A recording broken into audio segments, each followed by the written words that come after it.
그럼 그전에는 뭘 입고 탔어요? 치마였어요? 예, 정답을 사진으로 확인해 보겠습니다. 저러고 말을 탔다고요? 네.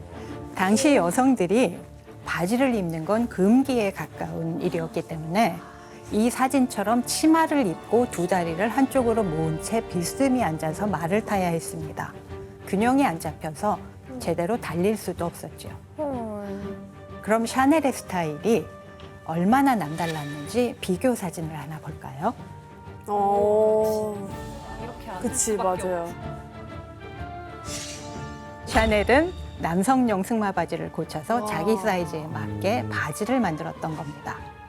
당시 그게 엄청 파격적이었던 그렇죠. 거죠? 그걸 본 주변 사람들은 샤넬을 미친 사람 보듯 쳐다봤다고 합니다. 그 당시에 뭐 여성들한테 가장 유행했던 자주 입는 스타일이 어떤 스타일이었어요? 20세기 초 여성들의 옷은 불편하기 짝이 없었습니다. 사진에서 보는 것처럼 드레스는 땅에 끌릴 만큼 길고 대단히 무거웠습니다. 바닥을 쓸고 다니는 거예요? 그렇죠.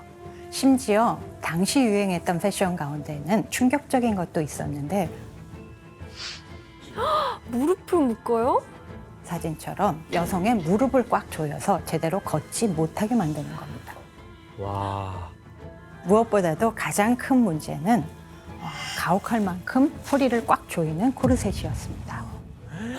우와. 허리가. 여리여리한 개미 허리를 만들기 위해서 허리를 기형적일 만큼 꽉 조여야 했습니다. 너무 기이할 진짜 정도로. 너무했다. 그럼 당시 가장 이상적인 여성의 허리는 몇 인치였을까요? 보통 23인치도 진짜 작다고 생각하거든요. 바로 18인치, 약 46cm 정도였습니다. 그럼 어느 정도지? 8인치? 그럼 진짜 작아요. 막. 7, 8살 어린 아이들의 허리 사이즈죠. 어떡해. 너무 비인간적이다. 그렇죠. 심지어 옛날에는 철사나 고래뼈를 이용해서도 코르셋을 만들었다고 하고 아프겠네. 심지어 막 임산부나 어린 아이들한테도 다 입힐 정도였다고 하니까 말이 안 되는 거죠, 정말 저게. 그렇다면 코르셋이 여성의 몸에 어떤 영향을 끼쳤는지 의학 전문지에 실린 그림을 같이 볼까요? 이건 코르셋을 입지 않은 여성의 몸입니다. 여기서 코르셋을 입게 되면 이렇게 됩니다. 다 밑으로 내려가는. 그렇죠. 코르셋이 너무 심하게 몸을 압박해서 장기가 심각하게 변형된 걸 우리가 확인할 수 있습니다. 공간이 없으니까.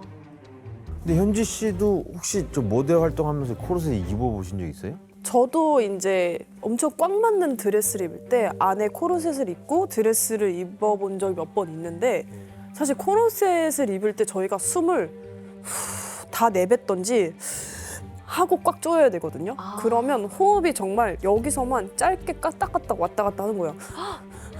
뭐 이렇게 숨이 쉬어서 정말 생명이 기절할 것 같다 이렇게 생각이 들었어요. 와. 교수님 근데 이렇게 코르셋이 너무 당연한 시대에 샤넬은 남성용 바지를 입은 거잖아요. 그렇죠. 바지를 입은 샤넬의 계획은 통했던 것 같아요. 치렁치렁한 드레스를 입은 여자들 가운데 남자처럼 바지를 입고 말을 타는 샤넬은 사람들의 눈길을 끌기에 충분했어요. 진짜 돋보이긴 했겠다. 하지만 샤넬은 이렇게 발상의성에서 생활하는 동안 시간이 지날수록 심한 굴욕감을 느껴야 했어요.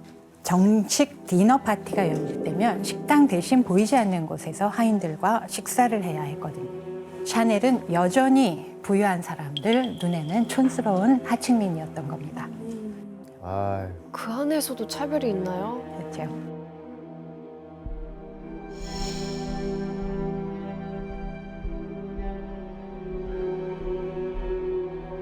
그런데 샤넬을 괴롭힌 건 이뿐만이 아니었습니다. 일하지 않고 무의도식하는 자신이 너무도 무기력하게 느껴졌던 겁니다. 그래서 샤넬은 발상의 성을 나가서 무엇을 하며 살아갈지 고민하게 됩니다. 아, 성을 나가기로 마음을 먹어요? 네. 그래 언제까지 저렇게 먹고 살 수 없으니. 바로 이때 그녀의 눈에 띈 것이 있었습니다. 그게 뭔지 사진으로 확인해 볼까요? 우산인가? 모자 아니야? 양산 뭐- 양산 모자? 양산. 모자? 네, 바로 모자입니다. 모자.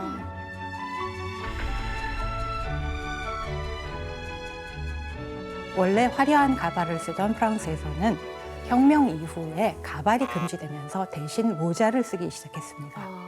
그래서 당시의 상류층 여성들이 외출을 하려면 이런 모자는 필수품이었습니다. 와, 너무 번거롭다. 그렇죠. 그런데 사진처럼 점점 화려해지고 거대해지자 이런 상황을 묘사한 만평까지 나오게 됐습니다. 어떤 내용인지 만평을 볼까요? 상상난다 그래. 남편 재밌을 것 같아. 아유야. 어떤 상황을 묘사한 것 같아요? 안 들린데 이걸로 가려져서. 그렇죠. 오 마이 예. 갓. 모자 챙이 너무 크기 때문에 다가갈 수가 없어서 대화가 전혀 이루어지고 있지 않는 겁니다. 파라솔 같네요. 그렇죠. 테이블로 쓸 수 예. 있을 것 같아. 난 저분이 저 위에다 모바이크 하는 줄 알았어요. 샤넬은 이런 모자가 너무 무겁고 거추장스럽다고 생각했습니다. 그래서 자신만의 스타일로 모자를 만들기로 하는데 사진을 볼까요? 당시 유행했던 모자와 비교해서 사진 속 샤넬의 모자가 어때 보입니까? 되게 심플해졌어요. 정말 현대적으로 보여요. 실용적으로 보이기도 하고. 예, 샤넬은 이렇게 간편한 모자를 만들어 쓰고 다녔는데 이 모자가 새로운 스타일을 찾던 여성들로부터 인기를 끌게 됩니다. 이렇게 자신의 가능성을 확인한 샤넬은 정식으로 파리에서 모자 상점을 열고 싶었습니다. 그래서 발상에게 가게를 낼 자금을 빌려달라고 도움을 청합니다. 하지만 발상은 코드숨을 치면서 여자가 무슨 상점을 내냐 딱 잘라 거절했습니다. 이대로 성공의 기회를 놓칠 뻔한 위기의 순간 도움을 줄 손길이 등장합니다. 바로 오. 자수성가한 사업가 아서 카펠이라는 사람입니다. 일명 보이라고 불린 사람인데요. 뭐이요? 보이는 발상의 영국인 친구였습니다. 석탄 사업으로 성공해서 샤넬을 만날 때인 30대 초반에 이미 큰 성공을 거뒀습니다. 아, 발상을 통해서 만난 사람이네요. 그렇죠. 보이는 또한 학문과 예술 등 다양한 분야에 능통한 지적인 남자이자 폴로 선수이기도 했습니다. 그런 보이가 발상의 성에서 샤넬을 만나면서 한눈에 반했던 겁니다. 그럼 샤넬은 보이를 어떻게 생각했을까요? 보이는 잘생기고 비밀스럽고 매혹적이었다. 단순히 잘생긴 것이 아니라 눈이 부셨다. 나는 그의 태연함, 그의 초록색 눈동자를 사모했다. 그는 내가 사랑한 유일한 남자였다. 그는 내게 아버지이자 형제이자 가족 전체와 같았다. 엄청 큰 의미는 보이라는 의미가 게. 있는 사람이었네. 그렇죠. 샤넬과 보이는 서로에게 깊이 빠져들었고 금세 연인으로 발전했습니다. 이런 상황에서 샤넬이 가게를 여는데 어려움을 겪자 보이는 샤넬이 은행에서 대출을 받을 수 있도록 보증을 서줬습니다. 당시에는 여자 혼자서 대출을 받을 수 없었기 때문입니다. 덕분에 샤넬은 27살의 나이에 파리 7, 캉봉거리 21번지에 모자 가게를 열 수 있게 됩니다. 현주 씨, 당시에는 여성들이 이렇게 사업을 하는 게 그렇게 좋아 보이지 않았을 것 같은데 보이는 왜 샤넬을 도와준 거예요? 보이는 이제 다방면으로 샤넬의 재능이 엄청 뛰어나다고 생각을 했거든요. 그래서 조금만 도움을 주면 크게 성공할 거라고 항상 믿고 있었고, 보이가 가지고 있던 그런 사업의 꿀팁 같은 거를 하나하나 이제 샤넬에게 알려줄 정도였다고 해요. 그래서 2011년에 칼 라거펠트라는 디자이너가 보이백을 출시할 정도로 아주 뜻깊은, 보이가 샤넬에 없어서는 안 될 존재라고 보죠. 약간 뮤즈 같은 사람이네요. 뮤즈 그 이상이지 않을까요? 샤넬이라는 것을 일단 브랜드를 존재하게 만들어줬으니까. 일단 보증을 서줬다는 건 엄청난 보증은. 의미예요. 가족도 안 서주는데 요즘 보증을. 이렇게 디자이너로서 샤넬의 첫 번째 도전이었던 모자 가게는 입소문을 타고 상류층 여성들과 여배우들을 단골 손님으로 확보하게 됩니다. 샤넬은 모자 가게로 성공을 하고 나서 다시 새로운 꿈을 꾸게 됩니다. 그건 과연 무엇이었을까요? 좀 옷을 만들려고 하지 않을까요? 자신만의 브랜드를 만들고 싶어요. 네, 그렇죠. 샤넬은 여성복 전체를 디자인하는 의상 디자이너로 올라서고 싶었던 겁니다.